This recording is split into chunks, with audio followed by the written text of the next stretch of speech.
Recently सऊदीया के ambassador जो कि इंडिया के लिए अपॉइंट हैं, उन्होंने बड़ी स्टेटमेंट दी है जिसमें उन्होंने ये बोला है कि इंडिया इज़ आवर फ्रेंड और हम चाहते हैं कि इन फ्यूचर इंडिया के साथ हाई लेवल रिलेशन बिल्ड किए जाएं। इसी तरह की स्टेटमेंट तुर्की के एम्बेसडर भी दे चुके हैं। पाकिस्तानी पब्लिक से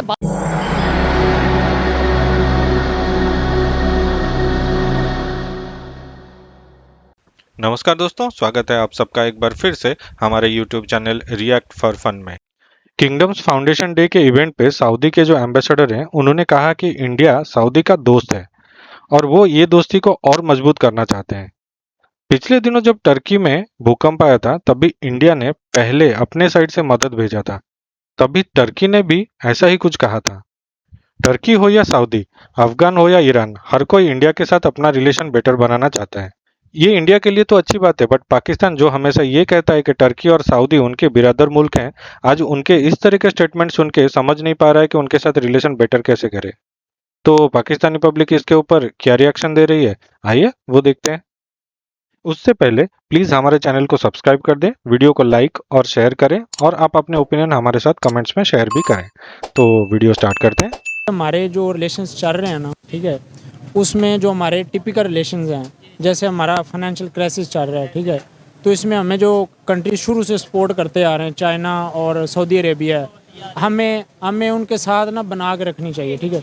नए सिरे से हम अफ़गानिस्तान या इंडिया का इशू अभी इस हालत कंडीशन में हम नहीं हैं कि हम उसको रिजॉल्व कर सकें, ठीक है। तुर्की का इंडिया के आपने हवाला दिया और हमने वहाँ पे क्या किया, अब वहाँ पे अर्थक्वेक आया, हमने जो हमारे पास फ्लड विक्टिम्स के लिए इमदाद आई थी, हमने उसी को रीपैक करके उसका टैग भी चेंज नहीं किया और वही हमने वापस भेज दी है। अब उससे क्या इम्पैक्ट आया हमारे पास, उधर से फॉरेन मिनिस्ट्री की उनकी स्टेटमेंट आती है कि ये आप लोगों ने क्या किया है। ये चीज़ें ऐसी होती हैं जो बायलैटरल रिलेशंस को ख़राब करती हैं। सबसे बड़ा जो फैक्टर है ना, वो ये है कि इंडिया की इकानमी $3 ट्रिलियन की है, 6 की हो चुकी है।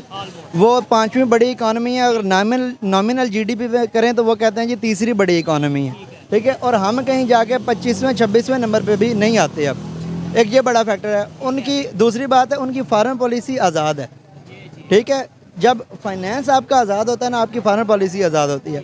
हमारे पास जो हमारी फॉरेन पॉलिसी है, हमारी फॉरेन पॉलिसी क्योंकि फाइनेंस हमारा आज़ाद नहीं है, हमने आईएमएफ की माननी है और आईएमएफ जो है वो अमेरिका में वाशिंगटन में बैठा है, ठीक है। आईएमएफ के दी हुई पॉलिसी के मुताबिक हमने चलना है। आप अपनी फाइनेंस बेहतर करें, अपनी जो डोमेस्टिक इंडस्ट्री है उसको उठाएं। आपने चाइना ने हमारी डोमेस्टिक इंडस्ट्री तबाह कर दी है।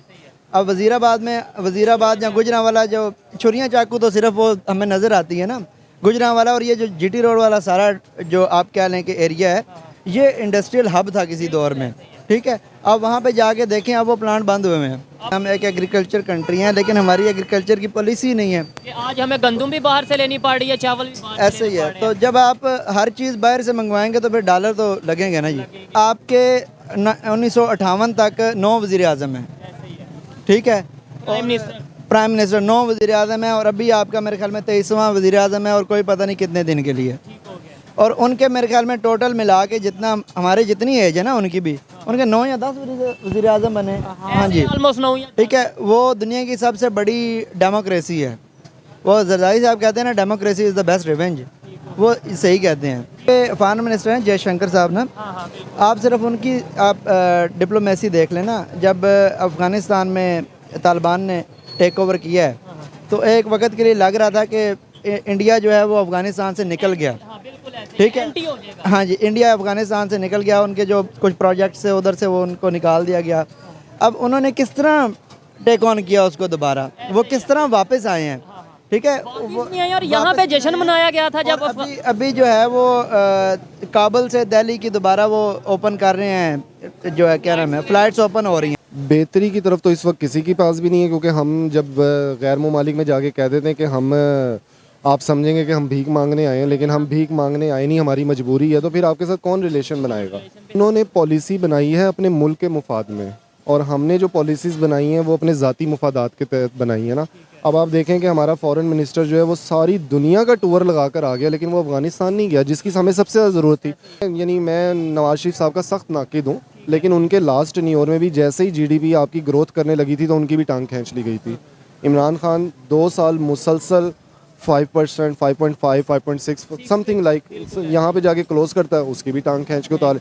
तो हमें एक सोचे समझे मंसूबे के तहत हमें गरीब और अनएजुकेटेड रखा जा रहा है। आप नहीं इंडिया है। की बात करना चाह रहे हैं, हम बांग्लादेश की बात करेंगे। हमारे यहाँ पे एक मुहावरा इस्तेमाल होता था कि तुम टके के आदमी नहीं हो। अब हम 3 टके के लोग नहीं हैं। वो अगर 1 टके की नहीं रहे तो हम 3 टके से भी गिर गए हुए क्या उसका हैं। क्या एक वक्त था कि सऊदी प्रिंस जो है वो यहाँ पे आके कहता था कि मिस्टर प्रेसिडेंट, मैं पाकिस्तानी सफ़ीर हूँ आपका सऊदी अरब में, ठीक है ना। और आज वो आपसे मिलने का रवादार नहीं है। मैं कश्मीरी, अगर मैं कश्मीरी होता और मुझे कहा जाता कि पाकिस्तान के साथ आ जाओ, तो मैं कहता कि मेरे मुल्क में 25,000 की मोटरसाइकिल है, मेरा दिमाग ख़राब है कि मैं 70 के लिए 1,25,000 वाले मुल्क में आऊँ।